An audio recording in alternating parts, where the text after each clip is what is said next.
Matapos ang matagal na paghihintay, nakatakdang hatulan ng Korte Suprema si House Speaker Martin Tambaloslos sa kasong may kinalaman umano sa katiwalian. Ayon sa mga ulat, ilalabas na sa mga susunod na araw ang final na desisyon ng Korte na maaaring magresulta sa pagkakakulong hindi lamang ni Tambaloslos kundi pati pa ng ibang sangkot na opisyal. Dahil dito inaasahan ang mas mataas pang tensyon sa mundo ng politika, lalo na't maraming mamamayan ang matagal nang nananawagan ng hustisya laban sa mga tiwaling opisyal. Ayon sa ilang eksperto, ang desisyong ito ay maaaring maging malaking hakbang tungo sa paglilinis ng gobyerno mula sa mga tinatawag nilang politiko o mga politikong ginagamit ang kanilang posisyon para sa pansariling interes lamang. Samantala, maring tinanggi ng kampo ni Tamba ang lahat ng mga akusasyon at sinabing sila ay handang lumaban sa anumang legal na proseso. Habang hinihintay ang final na desisyon ng Korte Suprema, patuloy ang panawagan ng taong bayan para sa isang patas at makatarungang hatol. At yan nga ang balita ang ating pagkakatutukan. Ngunit bago ang lahat, siguraduhin mag-subscribe at ihit ang notification bell para sa patuloy na pagtutok sa mga sulyap ng bagong balita sa tunay na boses ng masa.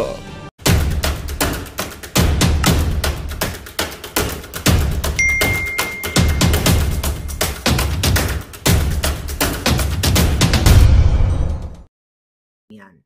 So ngayon mga kababayan, tignan natin dito. Umubo pa ng hitad. So ngayon mga palangga, ano ang impact na naman ito sa ating bayan? Diba? Parang hindi ko nakikita yung sarili kong Facebook. Okay? Baka nilunok na ni Lisa Smugs. Tignan ko lang yung monitor ko ng mga comment ninyo para bonggang-bongga. Okay. So, yan po ay instruction ni Liza. Ang bago niyang instruction, ipa-shutdown ang lahat.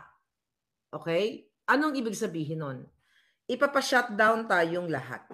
Ngayon, na-shutdown na. Nagwagi na sila doon sa ating dalawang Facebook account, which is Maharlika Buljarera and Maharlika. So, napa-shutdown na nila ang SMNI sa pamamagitan ng pagsuspende ng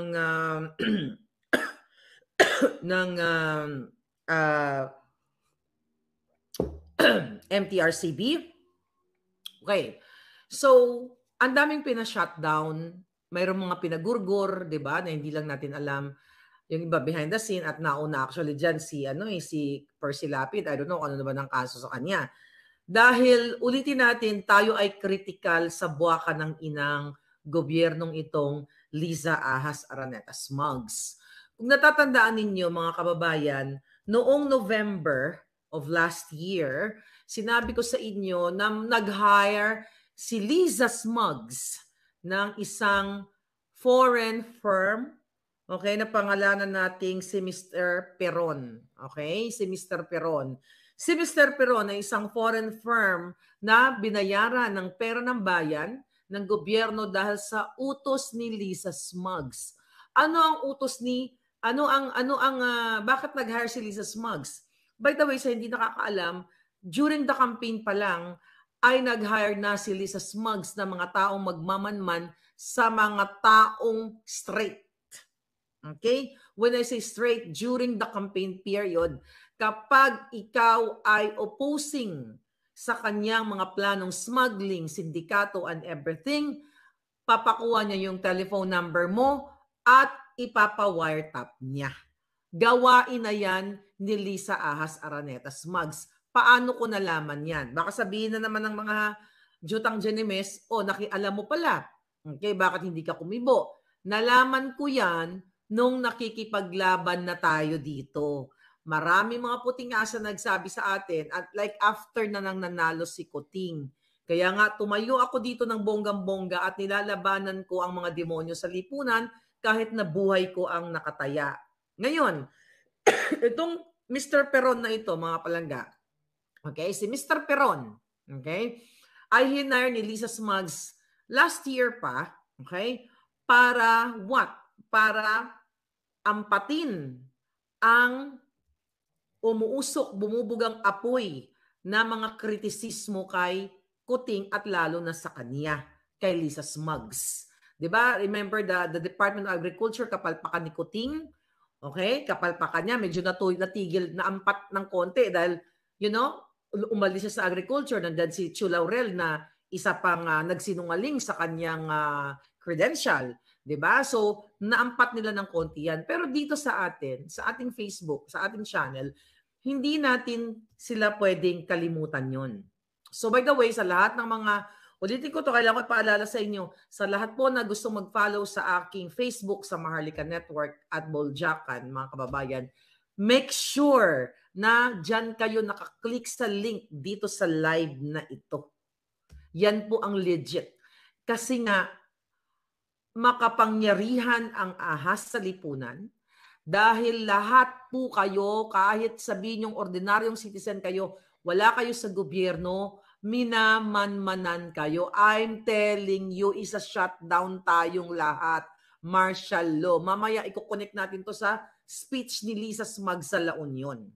Kung paano nyo, paano ma-open ang inyong mga mind. So ngayon, mga kapapalangga, so November last year, dahil bagsak na bagsak nga si Kuting tungkol sa issue ng agriculture, sa pulboronic, na involvement nila with the Sayarot at iba pang mga kontrobersya.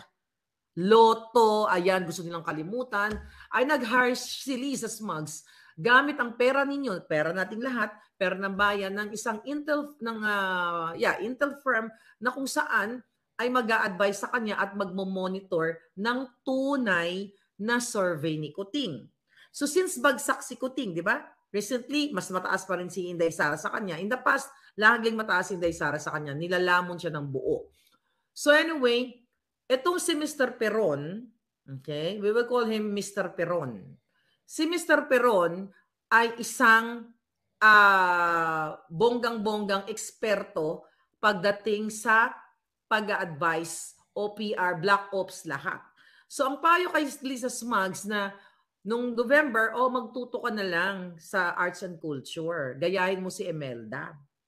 Pero dahil ayaw ni Lisa gayahin si Imelda kasi gusto niya magkaroon siya ng sarili niyang identity bilang isang kasabwat ng smuggler, nagpapanalo sa loto para sama-samang babangon muli para maging milyonaryo, coming from sa masangsang niyang bunganga. Okay? Yan po ang gustong panindigan ni Lisa Smugs. Ang gusto ni Lisa Smugs, makilala siya kung paano manggipit ng tao. Actually, na-validate natin yan na even yung vlog natin kagabi, si Ina Reformina at yung si Pamela Pedroche and yung Purificacion, well, particularly si Reformina, ay sinabi niya na nung nasa PCO siya, ay nag-advise siya sa hitad, okay, sa buwakan ng inang Lisang Mudlo Putot, na magtutok siya, gayahin niya yung mga magagandang nagawa ni Imelda in terms of art and culture. So, true enough. So, I don't know kung nakausap ni Ina Reformina itong si Mr. Peron. I don't know. But anyway, alam niya ni Ina Reformina kung ano yung pinagnangak ko dito. So, ayaw ni Lisa niyan. Kasi, ang gusto niyang tutukan kung paano kamkamin at kung paano panalunin sa loto ang kanilang mga dami o kanilang mga kasabwat na kasukulukuyan ngayon na what? Dinidinig sa Kongreso, sa Senado, pero wala pa rin, hindi pa rin inilalabas kung sino itong mga nanalo. Yun, ayaw kasi, mahirap kasi gawin ang mga, let's say, arts and culture o yung mga magagandang advocacy kung hindi talaga galing sa puso mo. Kasi ang intensyon ni Lisa Araneta Marcos ay kung paano makapag-deliver ng goods yung kanyang mga appointees, goods of money, lahat pera. Wala namang iba pera sa kanya para isungal-ngal sa buwakan ng inang babaeng ito. Ngayon, mga palangga, ayaw niyang, kahit na may advisor pa siya, matigas pa rin ang ulo niya. Okay? Gumagawa pa rin siya ng kabalbalan. Kaya nga, di ba, itong mga ginagawa niyang, like sa kick-off rally, yung pinwersa nila, yung mga empleyado ng gobyerno, nag-issue sila ng memorandum, di ba? Internal memorandum para paatinin ang mga tao doon kahit ang mga empleyado ng gobyerno kahit labag sa loob nila. So ngayon, ang sabi ni Mr. Peron, kasi hindi ka nakakatulong kay Kuting. Sa halip, ikaw ay liability. Hindi ka asset, kundi ikaw ay liability. So maghinay-hinay ka muna. Ito muna yung approach natin. Kaya naman, mga kababayan, nag-change of branding sila. Ano yung change of branding? So nagbait-baitan, kunyari, alam mo, ang demonyo, kahit mamupo at opo yan, kahit magganon-ganon yan, demonyo pa rin yan. Right? Demonyo pa rin yan. Mga palangga, bago ko siya lansanin ang mga pinagsasabi ni Lisa Smugs, ni Lisa Smugs dito sa La Union, yung speech niya, yung drama niya, mag-ingat kayo. Okay? Even you, not individual, okay? Mag-ingat kayong bago po kayong magmensahe ng inyong mga expose o yung mga hinaing ninyo, make sure na legit yung account. Like ulitin ko po dahil ayaw ko po kayong mapatay. Ayaw ko kayong magurgur, ayaw ko kayong mapahamak. Kaya make sure na nakafollow kayo sa right account ko. So, wag po kayong mag-search, okay? You just go to my link. Shoot kayo doon dahil yun po ay legit diyan sa live natin. Huwag kayong mag-search ng Maharlika Network, Maharlika ganyan kasi bakit? Ginagaya ni Lisa Ahas Smugs. Yan po ang utos, okay, sa kanya ng kanyang mga evil advisors na i-duplicate o gumawa ng fake account katulad ng account ko, ng Facebook ko, para kung sino man ang mag-message na magkamali mapunta dun sa Facebook na kanilang hawak, susugin kayo. Ganyan nakakatakot na ngayon ang gobyernong ito. Ito gusto kong sabihin. Hindi ako, ikaw buha ka ng inakalisa. Okay? Akala mo mananalo ka? Pag lumabas pa ang isang audio video mo, I'm not gonna say anything about the audio video mo. Okay? Dito malalaman ng taong bayan kung gaano kababoy ang babaeng ito. Hindi pa po pwedeng ilabas ito video ni Lisa to, hindi to polboro ni Kuting. Okay? Ikaw tandaan mo, kakalad ka rin kita. Sabi nga ni Glenn Chong, kakalad ka rin ka namin sa buong mundo, sa buong bayan kung gaano kakahayop. Alam ko, lasing-lasing ka nun. Nung binlay mo yung video na yon, lasing-lasing ka. Hindi kita tinatakot. Dahil ang mga katulad mo ay walang takot at walang pagmamahal sa kapwa. Walang pagmamahal sa Pilipino. Ang mga taong isinanla na o ibinenta na ang kanyang kaluluwa kay Satanas o kay kasino mang jejemon, wala na pong takot yan at walang kahihiyan. Pero darating ang tamang panahon. Sasabihin nyo, labas na yan, Maharlika. May tamang panahon sa lahat at kailangan natin protektahan ang mga taong may hawak ng alas. Baka ipagurgur niya. Imagine nyo kung ilalabas ko ngayon ang video, abot kamay ni Lisa ang taong ito. Pwede niyang patayin right there and then. Believe me, ganito kademonyo ang babaeng ito. Ngayon, mga palangga, kailangan ko kayong warningan. Na not only sa akin, sa ibang mga vloggers sa tingin nyo na gusto nyo magsumbong whatever, wag po kayo basta-basta mag-email. I'm telling you, this is coming from inside.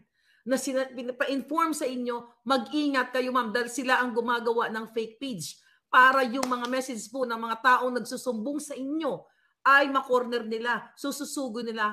Remember, we have the SIM card law na naipasa na yan. Yan ang unang inatupag nila ni Lisa. Maipasa yan para masusug kayong lahat. Tayong lahat. Na madali kayong tamnan ng kaso, madali kayong susugin, katulad na lamang kay General Macanas. Katulad sa akin. Last year pa, sinimulan nila pag tanim-tanim ng ahas. General Macanas, na mismo ang chief ng PNP chief. Ano yan? Taong gobyerno. Di ba? Balat sibuyas sa mga putang ina. Imagine mo kasuhan ang isang General Macanas na wala namang, na yun ay wala namang binanggit ang kanyang pangalan sa loob ng vlog at walang sinabi. Pero mananalo si General. Mananalo tayo, General. God is with us. Zelda, hindi ako nagaganyan-ganyan kasi hindi ako katulad kay Lisa na paupo-upo pa Diyos-Diyos, but nasa tama, aayon ang lahat sa tama. Tandaan yan. So nag-aalala po ako sa inyo kasi ayokong maligaw ang mensahe ninyo. So make sure sa link kayo nakafollow. Kung sino man mga vloggers na gusto nyo na sa tingin nyo may tiwala kayo, you have to be very careful. Gugurgurin po kayo. Kung kaya ni Lisa mag-spend ng millions of billions of money, millions dito sa mga proxy case, yung kay General Macanas na case na ginawa ni Acoda, that's what you call proxy case. Yung ginawa sa akin, yung sandamakmak kung sino-sinong mga in the past, di ba? Proxy case yun. Anong ibig sabihin yan? Dahil hindi ni Lisa tayo makasuhan, dahil kakalad-garin natin siya sa buong mundo, gumagamit siya ng tao para gipitin ang mga vloggers like General Macanas, like me, and like you. Okay? So mag-ingat kayo mga kababayan. So ito si Mr. Peron ay inuutusan sinasabi mag-change branding ka muna, magbait-baitan ka. Okay? Doon sa issue pa ng Duterte maya tayo. Okay, so napanood ko at sinulat ko yung mga pinagsasabi ni Lisa Smugs na nagsalita siya doon ng like almost 3-minute video kung saan ay sa La Union na nagbigay siya ng mga love for all na may libreng gamot, libreng ganito, libreng ganyan, libreng tuli, kung ano-ano pa, di ba? Napag-usapan na rin natin yan, ginawa niya rin yan dati sa Bataan. Di ba? So, malaki pa, again, mas malaki pa ang mga logistics na ginagastos papunta sa mga lugar na yun kesa sa ibinibigay sa mga tao. Alam mo, nung pinapanood ko, yung mga tagapakinig na hinila lang naman nila yun sa mga barangay, yung mga matatanda na kinukuhaan ni Franz Imperial at ni Gerard Barria ng presidential communications. Yan taga-video ni Kuting. Yan yung mga yaya ni Kuting. Kilala ko yung mga yan halos lahat. Alam mo, naawa ko sa mga matatanda. Inuhuli nila yung shop para magtango-tango ko yung matatanda. Alam niyo kung kayo'y taga La Union, nadudurog yung puso ko na binababoy at niloloko ni Lisa Ahas. Okay? 3-minute speech lang. Binabasa pa ng jutang Jirines na ito. Bakit binabasa ni Lisa Smugs ang kanyang speech? Kasi ito po ay hindi sincero. Ito ay hindi galing sa puso. Remember, nung kinuwento ko sa inyo last year, nung nandoon ako sa HQ, ibinibida ni Lisa, nandun si Madam Pebbles, basta nung pumunta ako, ibinibida niya na siya ay pinagsalita ni Kuting sa Iloilo ba yun o Negros. Ngayon may script siya. Okay, may script siya na nag-iilo-ilonggo siya doon. Then hindi naman fluent mag-Ilonggo yan Dahil pakonyo-konyo yan, ghetto kasi yan sa New York. Yeah, ghetto. Alam mo yon? Yung mga ghetto nga parang mga sanggano, mga pakawala sa New York. Ganyan yan siya doon. Wala may pagmamalaki ang hinayupak na dugyot na babaeng yan. So anyway, going back sa speech niya, kinukwento niya na naghangin, 'di ba? Habang nagbabasa siya kunyari, mga kababayan, ng mga Ilonggo, ari kami dire, muni-muni, ganyan. So, bigla daw humangin. Okay? Humangin, lakas ang hangin, tapos napalid, 'di ba? Lumipad ang kanyang speech. Anong sabi niya? Ito, tandang-tanda ko yung kwento mo, tangina ka, sabi mo, oh my God, gumanon-ganon daw siya. Ngayon, hindi niya na maituloy yung speech niya. Kasi, naapok na ang kanyang script. So ano po ang sinasalarawan nito? Ibig sabihin, itong hinayupak na ito, ever since, wala talaga sa puso ang kanyang mga sinasabi. Di ba? Kahit nga mag-apply ka ng trabaho, mag-homily ka kung ikaw ay lector, magsalita ka as a teacher, as lahat. Di ba? You always put everything in your heart, the way you talk, if you are sincere. Diba? Dapat laging loob. When you talk to people, dapat ganito kung hindi ka mambubudol. So ngayon, itong 3-minute video niya, balik tayo sa La Union, binabasa niya. 3-minute video lang. Tagalog pa, yung iba. Taglish. Hindi niya kayang sabihin kasi bangag yung babaeng yan. Wala sa utak niya at puso niya. Okay? Wala sa utak at puso niya ang totoong lingkod bayan o pababangunin kayo o sama-sama kayong maging milyonaryo. Kasi ang gusto niya, sila lang ang kakamkam ng pera ng bayan. Kaya lahat ng mga international firm, expert, pati hacker, magaling si Lisa dyan. Kaya gustong-gusto ni Kuting yan. Alright. Sabi pa niya dito, may mga Ilocano ba dito nanonood? Sabi niya, sa mga kakailan, it's not kakailan kahit hindi Ilocano. Would you pronounce it kakailan? Kakailyan. Dahil ang dami kong mga kaibigang Ilocano. Sabi niya, sa mga kakailan, maraming salamat for being here with us. Naimbag na bigat. Kada kayo amin, apo, nagabait-baitan. O tama, si Monster Inc. Kakailyan. See? Ano sasabi niya kakailan? Ano ka slang? Ano ka ipinanganak sa Amerika, sa London, para magpaka-islang-islang? Well, that's how smugs is. Pasosyal. Diba? Pasosyal na akala mo ay ipinanganak na mayaman. Diba? Well, it doesn't matter kung ipinanganak ka mayaman, ipinanganak ka mahirap. Ang importante sa mundong ito ay kung ano ang puso mo, ano ang layunin mo, ano ang mission mo sa mundong ito. But definitely, ang mission ni Lisa Smugs ay magpayaman, mangamkam, magpanalo sa loto, magbenta ng mga appointments, mag-bribe, gurgurin ang mga gusto niyang gurgurin, i-take down ang mga Facebook page, lahat.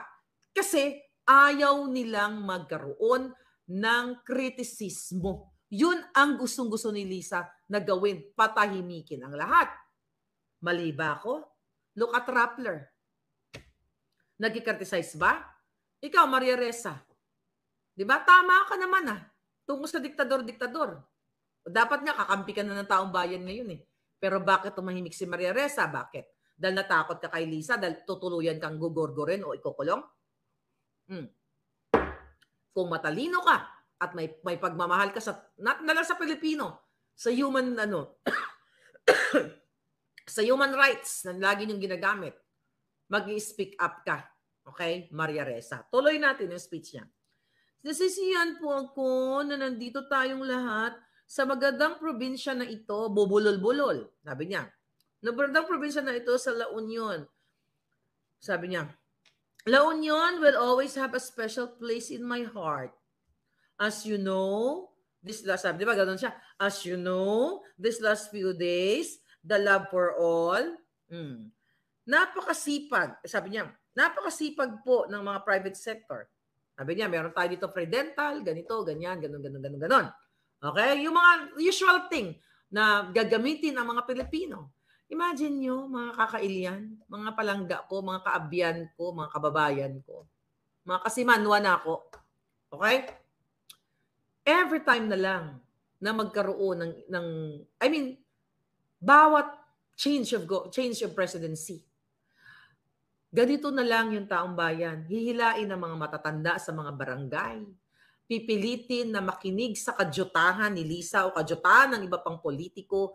Bibigyan ng kaunting ayuda, 2 kilong bigas, libreng gamot, and everything. Hindi na kailangan gawin yan kung tutuusin. Dapat ang healthcare for all.